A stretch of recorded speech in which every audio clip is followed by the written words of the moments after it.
তো ফ্রেন্ডস, আজকে আমি বানাবো ঝিঙে দিয়ে আলু দিয়ে রুই মাছের গরমে একদম হালকা পাতলা ঝোল। তো চলো দেখাই তোমাদের।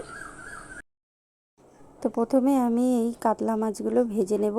তো মাছ ভাজা তো সবাই জানে, সেই জন্য আমি আলাদা করে কিছুই দেখাইনি।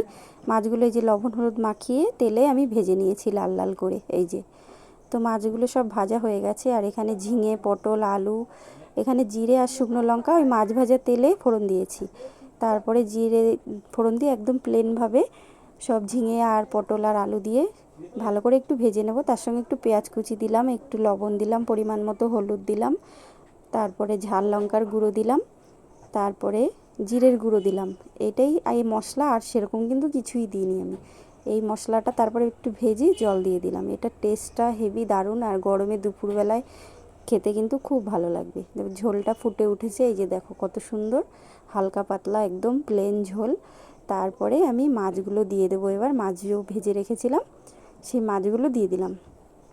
দিয়ে ভালো করে একটু সিদ্ধ করে ভালো করে ফুটে গেছে ঝোলটা। এবার দেখো কত সুন্দর হয়েছে। তো নামিয়ে নিয়েছি আমার ঝিঙে পটল আর আলু দিয়ে পাতলা মাছের ঝোল। কেমন লাগলো তোমাদের অবশ্যই কমেন্ট করো।